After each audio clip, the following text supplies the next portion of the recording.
Good afternoon, everybody, and welcome back to Rob Motive JT. The vibration problem with my Jeep Gladiator is back again. Seems to be an every 2 to 3 month issue where I start to feel that vibration when I'm sitting at a stoplight or stop sign or whatever. Now, what I'm going to do, and I do this a little bit differently than probably what is recommended, but I have this injector cleaner here, and we're going to go to the gas station, pick up some gas, and then I'm going to show you how I put it in. You notice I have an extra long funnel. There's a reason for that, but we got to go fill up because you should always add this stuff with a full fuel tank.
All right, back from the gas station. This is not a complicated procedure, but just for anybody who has never done it before, ideally you would put this stuff in at the gas station so that when you fill the tank up, it would mix it in, if you will.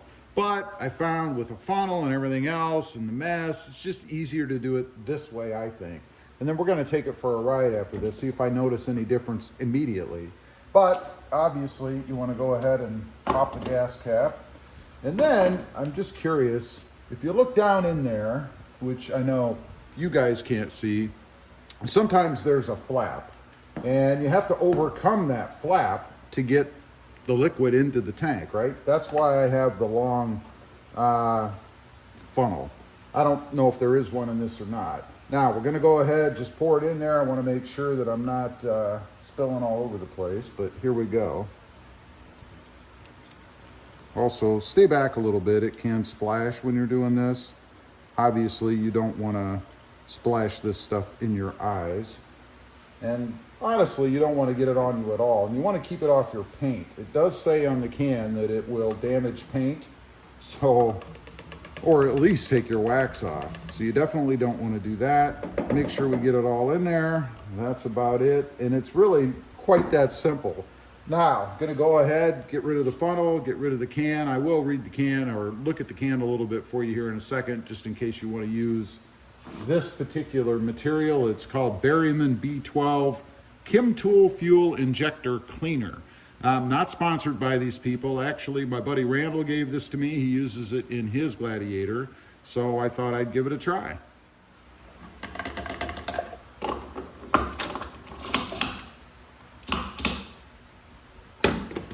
All right, that was pretty simple, right? I know. But let me give you a little info on this stuff. It says, let's see, it says fuel injector cleaner cleans the entire system, disperses moisture in conventional gasoline, and improves overall vehicle or equipment performance. Dissolves gum and varnish for smoother fuel delivery and ensures more complete burning of fuel for better throttle response. I love throttle response. Increase gas mileage and lower emissions. Compatible with all 2-stroke and 4-stroke gasoline engines.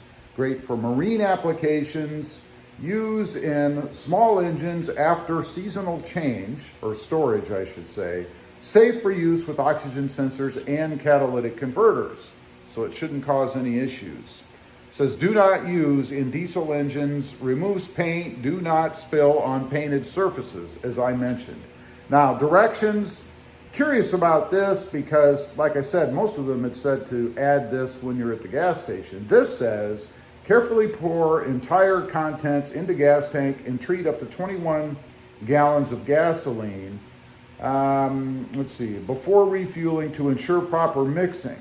Before refueling to ensure proper mixing. So ideally, I would have dumped this in and then gone to the gas station, I guess. Fuel injector, let's see, for continuous fuel system maintenance, use B12 Chemtool fuel injector cleaner every third tank. So there you go. Again, it is called Berryman. I will leave a link down below it if you guys want to check it out, if I can find one over on Amazon. So now we're going to take the truck for a ride because I kind of want to agitate the tank a little bit, kind of mix it up. Everything sloshes around in there, of course, when you're driving. So we're going to do that. And then I want to see if I notice anything different about the performance of the vibration in the Jeep right off the bat. So let's go. All right, been out here cruising around for a little bit. I swear it's always the placebo effect, right? The couple of stops, I haven't made many, where I'm sitting at a stop sign or a stoplight, it feels smoother. Now, I will say today it's only 86 degrees outside, and it's a little less humid, so maybe weather conditions also factor into this a little bit. I don't really think so. Fuel economy, I haven't been driving very far, but let's take a look at the online fuel indicator or mileage readout. It says right now average, and I just came from the gas station, but average I assume is a running total. 14.1 miles per gallon. Pretty pathetic.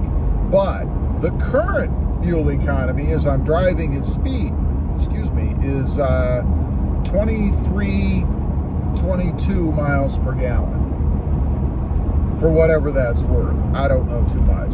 So anyway, I've been driving around trying to agitate the tank a bit, to stir everything up. You're supposed to mix it. Again, ideally, you should put this stuff in at the gas station so while you're putting gas into the tank, it actually mixes everything around. That's the best way and the way I would recommend to do it, but that's not always the easiest way, let's say.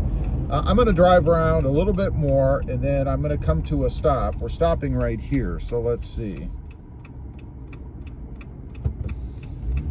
Well, in that brief stop, I didn't notice any vibration, but we didn't stop for very long. I had to beat the changing of the light for the turning people so I could go ahead and turn right.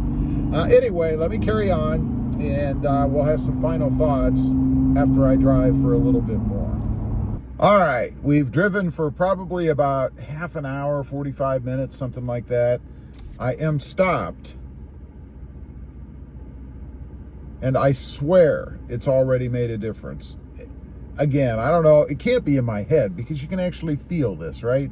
I mean, we're sitting here in the street, the Jeep is idling. And don't get me wrong, it's not like you can't feel anything. I mean, obviously, you can feel it running, you can hear it running.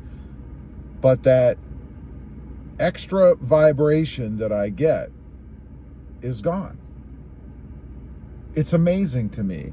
I'm surprised that Jeep doesn't say you should add this to their engines every couple, 3 months or whatever, just to smooth them out, because it's such a simple thing to do. Granted, you shouldn't have to do it. And you know what's really odd? My wife has a Jeep Wrangler, and I believe it's the same engine as what is in this Jeep Gladiator. Hers is 5 years old, not a lot of miles. It's under 6,000, I think, which I know is nothing. But it doesn't have that problem. And the theory about, you don't drive it enough, so you don't burn enough gas through it, the gas gets old. Hers sits way longer than mine does and has no problems like what I have. Anyway, problem solved for another 2 to 3 months. You should always do what you're comfortable with. Somebody told me once they saw in the manual somewhere that you shouldn't add additives and things like that. Maybe it says that, maybe it doesn't. I don't know. I've never looked. Always do what you're comfortable with. But for me, this solves the problem and takes care of the issue. So I give it a big thumbs up. Anyway, leave a comment. Let me know if you have a vibration issue when you're sitting like this, just idling in gear I don't know if that makes a difference. Let's go to park real quick. Doesn't seem to matter, and it shouldn't. But leave a comment. Let me know. Thanks for watching. Stay safe out there. Bye.